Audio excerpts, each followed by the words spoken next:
When people hear the name Mehdi Hasan, they often think of sharp debates, fearless interviews, and powerful political commentary. But behind the confident voice and intense on-screen presence lies a deeply personal connection to Islam that shapes many of his words and reflections. The powerful story behind Mehdi Hasan's words about Islam is not just about religion. It is about identity, upbringing, doubt, conviction, and the struggle to represent faith in a world that often misunderstands it. Born in the United Kingdom to Indian Muslim parents, Hassan grew up navigating two worlds at once: the cultural traditions of his family and the secular environment of British society. And we had Toddcast. From an early age, Islam was not just a label for him. It was woven into daily life through prayer, community gatherings, Ramadan fasts, and discussions about ethics and responsibility. Yet, like many young Muslims growing up in the West, he faced questions from classmates, media narratives that painted Islam in a narrow light, and global events that often placed Muslims under scrutiny. These experiences did not push him away from his faith. Instead, they forced him to examine it more critically and understand it more deeply. As he pursued higher education and entered the world of journalism, Hassan developed a reputation for challenging powerful figures with tough questions, but he also carried within him the awareness that his identity as a Muslim would always be part of how audiences perceived him. In interviews and public talks, when he speaks about Islam, his words carry a tone that is both personal and analytical. He does not speak as a cleric or a scholar. He speaks as a believer who has wrestled with the complexities of living faithfully in a modern, pluralistic society. One of the most powerful elements behind his words is the insistence that Islam, at its core, is a faith rooted in justice, compassion, and accountability. He often highlights how the Quranic emphasis on standing up for truth, even against oneself, resonates with his professional commitment to holding the powerful accountable. For Hassan, journalism and faith are not opposing forces. Rather, they intersect in the moral framework that guides his work. This connection becomes especially evident when he addresses issues such as Islamophobia, extremism, or the politicization of religion. Instead of reacting defensively, he tends to approach these topics with evidence, historical context, and moral clarity, arguing that the actions of extremists should not define a faith practiced by over 1 billion people. But the powerful story behind his words also includes the reality of being a public Muslim figure in Western media. He has spoken about the pressure of being expected to answer for the actions of others who share his faith, a burden rarely placed on members of other religious communities. This double standard has shaped his determination to articulate a nuanced view of Islam, one that acknowledges internal challenges within Muslim communities while firmly rejecting sweeping generalizations. His debates on major networks, including his tenure at MSNBC, have often put him in direct confrontation with narratives that conflate Islam with violence. In those moments, his words are not merely defensive, they are educational, aiming to separate political grievances, cultural practices, and theological teachings. Another layer of the story lies in his willingness to engage critically with his own community. Hassan has argued that loving one's faith does not mean ignoring its misinterpretations or the injustices carried out in its name. He has called for reform in certain areas, emphasized the importance of women's rights, and encouraged open discussion about difficult topics. This approach reflects a confidence in Islam's intellectual tradition, which historically thrived on debate and scholarship. The power of his words comes from this balance. He defends Islam against unfair attacks while also urging Muslims to live up to the highest moral standards of their religion. Moreover, Hassan's articulation of Islam often challenges the idea that faith must be privatized or hidden to be accepted in public life. He speaks openly about fasting during Ramadan while hosting television programs, about praying while traveling for work, and about teaching his children the values he grew up with. In doing so, he normalizes Muslim practice in spaces where it has often been marginalized. The story behind his words is therefore also a story of visibility and representation. For many young Muslims watching him, seeing someone confidently articulate both their faith and their professional expertise can be empowering. It signals that one does not have to choose between religious identity and public engagement. At the same time, his critics sometimes accuse him of allowing faith to influence his political views. Hassan responds by pointing out that everyone operates from a moral framework shaped by upbringing, culture, and belief, whether religious or secular. The difference, he suggests, is that he is transparent about his. Ultimately, the powerful story behind Mehdi Hassan's words about Islam is about the intersection of belief and courage. It is about a man who refuses to reduce his faith to a stereotype or to let others define it for him. His words are shaped by personal devotion, intellectual curiosity, and the lived experience of being a Muslim in the 21st century West. They reflect a commitment to justice that he sees as rooted both in democratic values and in Islamic teaching. And as long as global conversations about religion, politics, and identity continue to evolve, his voice remains one of the prominent examples of how faith can be expressed thoughtfully, critically, and unapologetically in the public sphere. As Mehdi Hasan continued to grow in prominence, the powerful story behind his words about Islam became even more layered, shaped not only by his upbringing and identity, but also by the global political climate that increasingly placed Muslims at the center of heated debates. The early years of the 21st century were marked by wars, terrorist attacks, and rising Islamophobia across Europe and North America. And in this charged atmosphere, any Muslim voice in media was often viewed through a narrow lens. Hassan understood that when he spoke about Islam, he was not simply sharing a personal opinion. He was entering a battlefield of narratives where religion, politics, and fear intersected. Rather than retreat from that space, he leaned into it with preparation, historical knowledge, and a willingness to confront uncomfortable questions head on.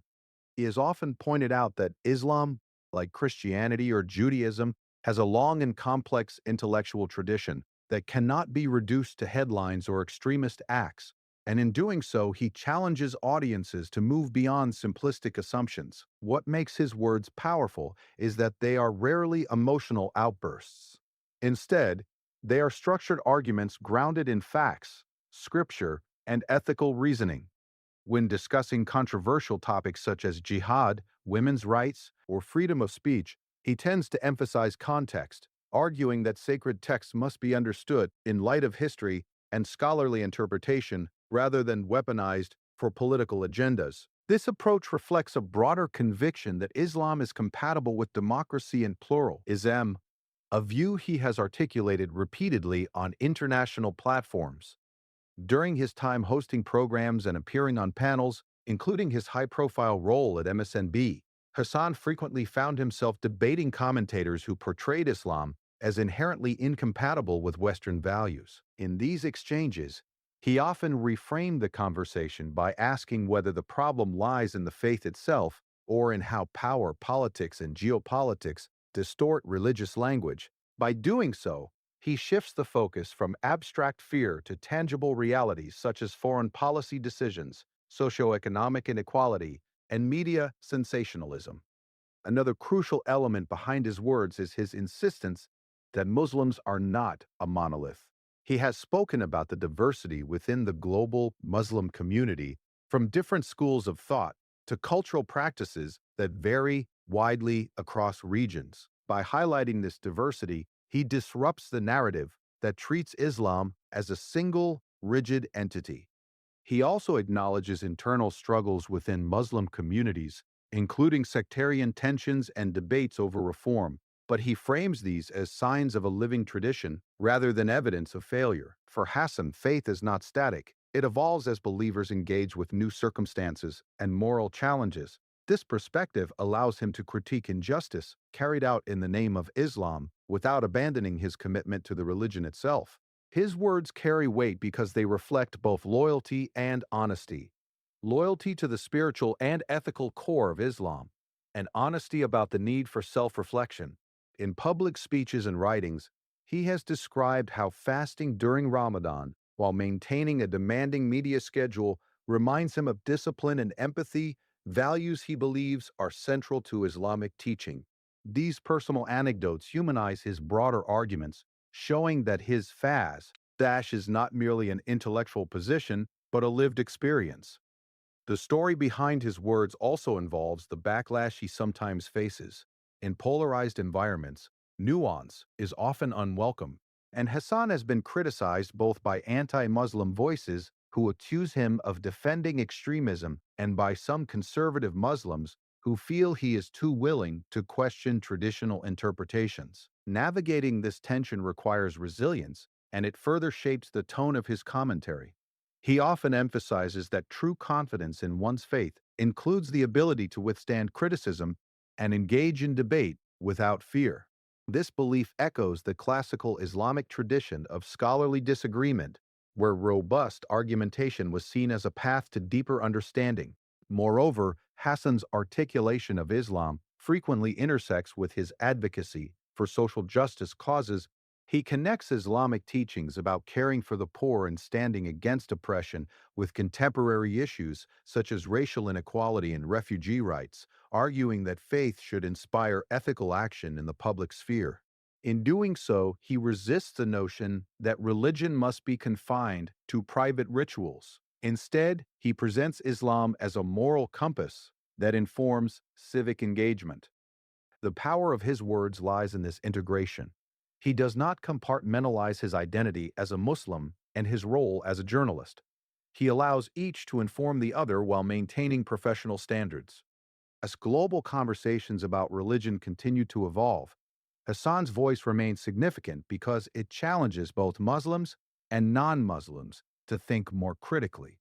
He invites non-Muslims to question media narratives that flatten a complex faith into a caricature, and he encourages Muslims to embody the highest ethical ideals of their tradition. Ultimately, the powerful story behind Mehdi Hasan's words about Allah's is a story of courage under scrutiny, intellectual rigor in the face of hostility, and unwavering belief that faith, when understood deeply, can coexist with modern democratic life. His journey demonstrates that speaking about Islam in today's world requires not only knowledge of scripture and history, but also emotional intelligence, patience, and the willingness to stand firm when misrepresented. In a media landscape often driven by outrage and oversimplification, his measured yet passionate defense of his faith continues to resonate with audiences seeking clarity amid confusion, reminding them that behind every headline is a human story shaped by conviction, struggle, and hope. In the later chapters of his public journey, the powerful story behind Mehdi Hasan's words about Islam becomes not only a story of defense or debate, but one of legacy, influence, and the quiet transformation of public discourse. By this stage, Hassan is no longer simply reacting to misconceptions. He is actively shaping conversations about faith, identity, and belonging in the modern world.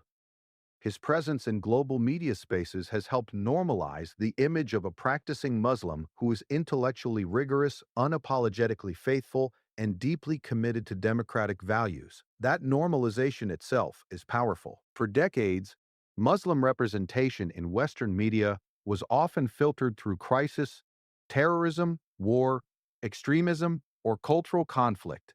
Hassan's consistent articulation of Islam as a moral and spiritual framework rooted in justice challenges that pattern. He speaks about prayer not as spectacle but as grounding, about fasting not as burden but as discipline, and about belief not as blind loyalty but as thoughtful conviction. This reframing matters because it shifts Islam from being something constantly explained in reaction to tragedy into something described proactively as a rise of meaning. In numerous public forums and digital platforms, including his work with Zeteo, Hassan has continued to demonstrate that a Muslim voice can be both critical and compassionate, firm yet reflective. The evolution of his words also reveals a deeper philosophical layer, the idea that faith and reason are not enemies. He often underscores that Islamic history is filled with scholars who embraced debate, logic, and inquiry, suggesting that questioning and belief can coexist. This message resonates in an age where young people frequently feel pressured to choose between religious identity and intellectual freedom. Hassan's own career embodies a refusal to accept that false choice. He interrogates politicians with intensity while openly acknowledging his spiritual commitments, illustrating that professional excellence does not require spiritual silence. Another dimension of his story involves interfaith dialogue and solidarity. Rather than framing Islam in isolation, he frequently draws parallels between anti-Muslim prejudice and other forms of discrimination, linking the struggle for Muslim dignity to broader fights against racism and anti-Semitism. By doing so, he situates Islam within a shared human narrative of seeking justice and mutual respect. This approach reflects an understanding that minority communities often face similar patterns of marginalization, and that alliances are essential for meaningful change. The power behind his words about Islam therefore extends beyond theology. It becomes part of a larger ethical worldview centered on fairness and accountability. Yet his journey is not without internal tension. As a visible Muslim in media, Hassan continues to navigate expectations from multiple directions. Some critics demand that he distance himself further from religious language to appear objective, while others wish he would adopt more conservative interpretations. His consistent response has been to emphasize integrity over appeasement. He argues that authenticity builds trust more effectively than performance. By speaking candidly about his beliefs while maintaining journalistic standards, he models a form of public engagement that does not require erasing one's identity. This authenticity is especially significant for Muslims living as minorities in Western societies, where assimilation is sometimes framed as the only path to acceptance. Hassan's example suggests a different possibility: integration without erasure, participation without surrendering core values. The lasting impact of his words can also be seen in how younger journalists and commentators reference him as proof that faith-informed perspectives can exist within mainstream media. Representation, in this sense, becomes ripple effect. When audiences repeatedly see a Muslim figure articulating ideas with clarity and confidence, stereotypes gradually weaken. Conversations that once centered on suspicion begin to make room for complexity. Hassan's insistence that Islam must be understood through context and scholarship rather than fear contributes to this slow cultural shift. Moreover, he often reminds listeners that Muslims themselves are diverse in politics, ethnicity, and interpretation, challenging the assumption that there is a single Muslim position on global issues. By amplifying that diversity, he protects Islam from being boxed into a rigid narrative. Ultimately, the powerful story behind Mehdi Hasan's words about Islam in this final part is about endurance and hope. It is about sustaining faith in a media environment that thrives on outrage, and about believing that thoughtful dialogue can outlast sensationalism. His journey demonstrates that articulating Islam publicly is not merely about theology. It is about courage, preparation, empathy, and the willingness to engage critics without losing composure. Through years of debate, commentary, and reflection, he has shown that a Muslim voice can be principled without being defensive, passionate without being hostile, and devout without being dogmatic. In doing so, he contributes to a broader reimagining of how religion fits into modern democratic life. His words remind audiences that faith, when grounded in knowledge and humility, can enrich public conversation rather than divide it. And as long as discussions about Islam continue to shape global politics and culture, the story behind his voice will remain a testament to the power of conviction expressed with clarity and conscience.